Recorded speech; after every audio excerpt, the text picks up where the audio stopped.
So I sent off an ICP test last week or the week before, and I've got the results through, and whoa, we've got a bit of a problem.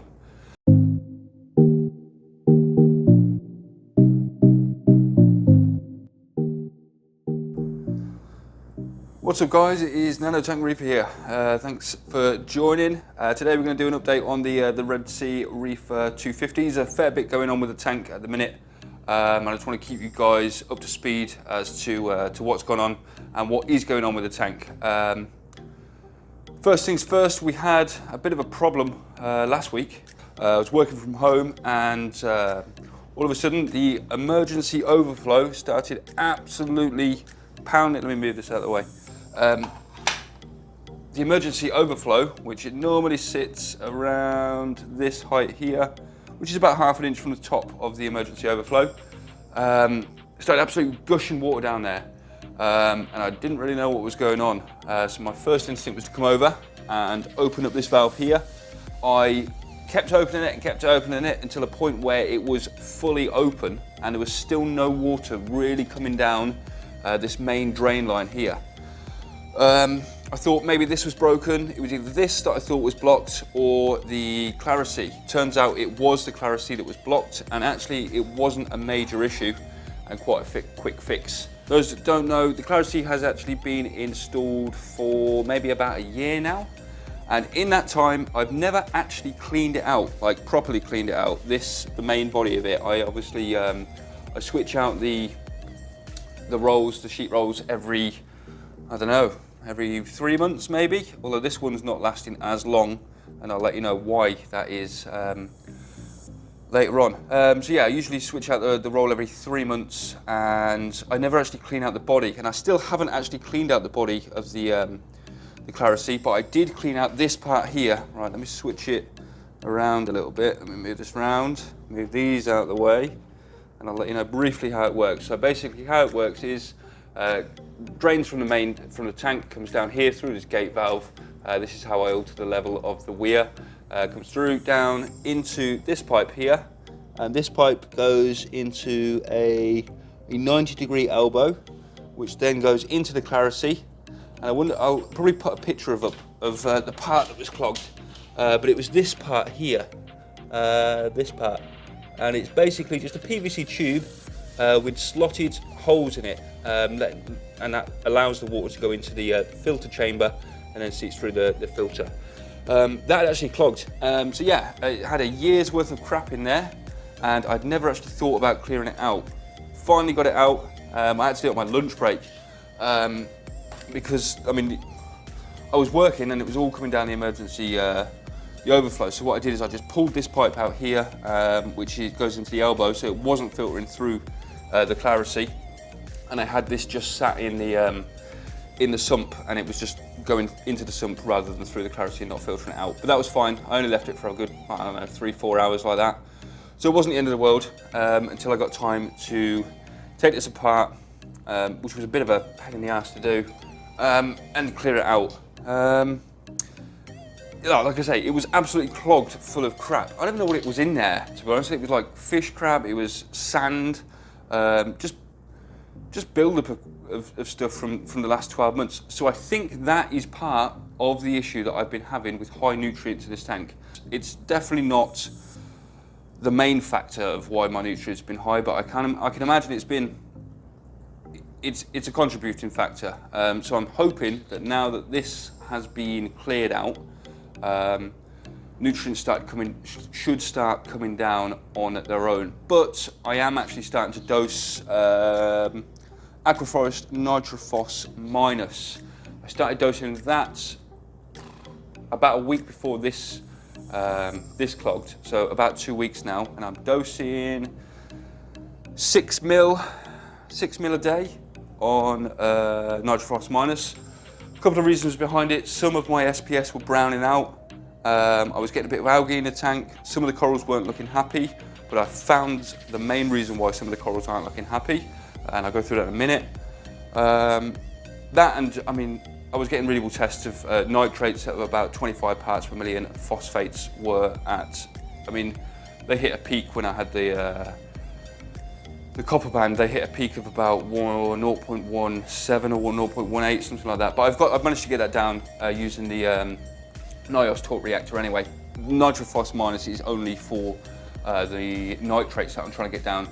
And I've never carbon dosed before. This is the first time I've ever carbon dosed. I usually rely on good husbandry, not overstocking the tank, and just water changes, a good water change routine. But it's got to the point where I put all of these fish in this tank. I put them all in there as juveniles. They've obviously all grown up now, and they're no longer juveniles. And I can't feed them as little as possible forever.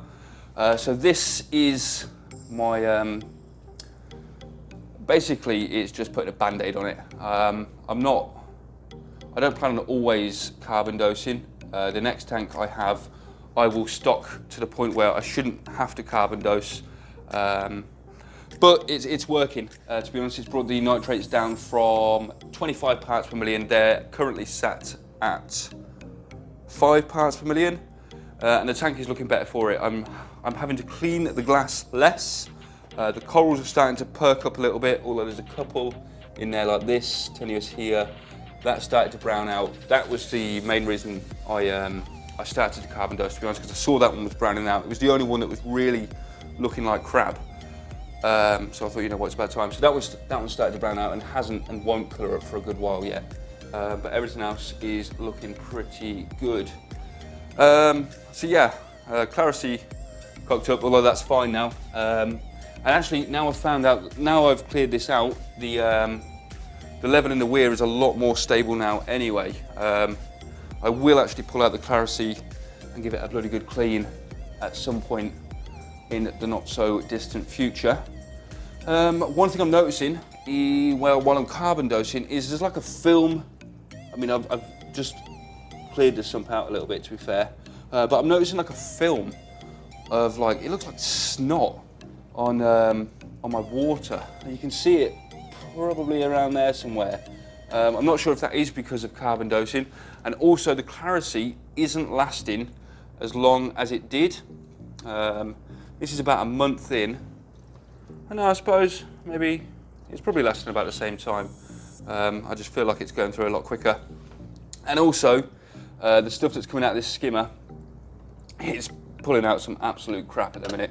I usually wet skim anyway, and I get like quite a dark skim that comes out, but this stuff is absolutely thick, black, and it bloody reeks, it stinks. But it's working, so I am not complaining. The more that pulls out, the more nutrients are coming out of the tank, so happy days. I have still got a little bit of algae on the gyre here, but other than that, we're pretty much algae free.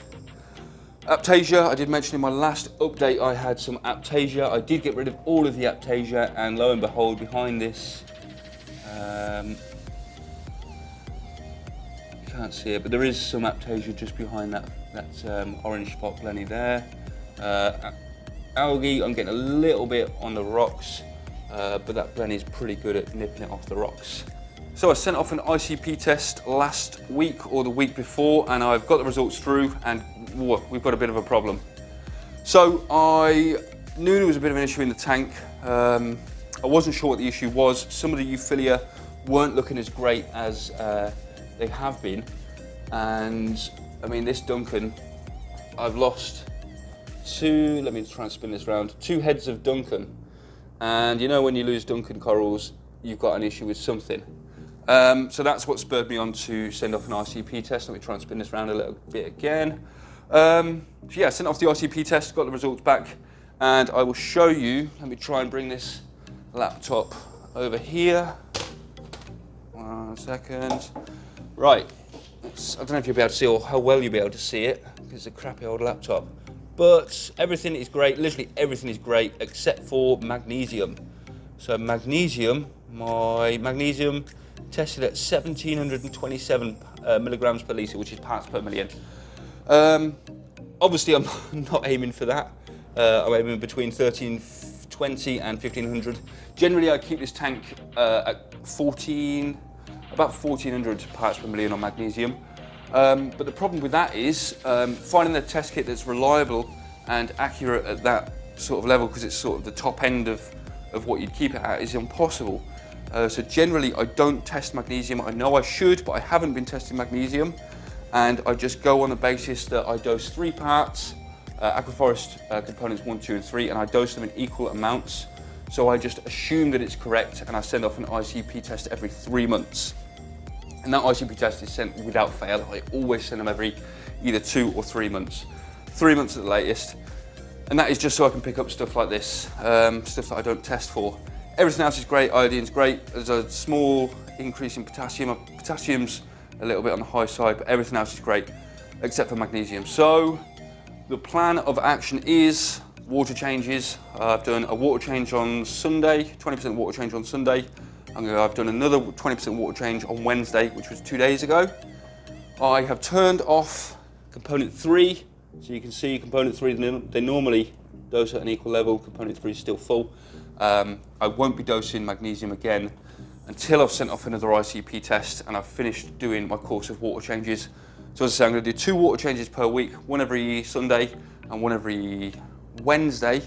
20% each. I'll be switching out 40% of the water every single week for another 3 weeks, hopefully with the magnesium turned off and the water changes. Magnesium should come down to a normal level, or a more normal level anyway. Corals, to be honest, everything looks great, except, as I say, the Duncan looks like crap and some of the Euphilia looks like crap. They are looking actually better than they have over the past few weeks. They look at their best now, but they've still got a long way to go, to be honest. So yeah, that's kind of the plan, and that's how I'm going to move forward. I am going to send, as I say, an ICP test off in, what are we now? It's the 1st of May tomorrow, so I'll probably send one off the last weekend in May. Hopefully, as I say, it should have come down, but I'll keep you guys posted. That's everything I wanted to cover this week. If you're enjoying the content, please do like, subscribe, hit the bell notification so you're not missing out on any of my new content, and have a cracking week, guys.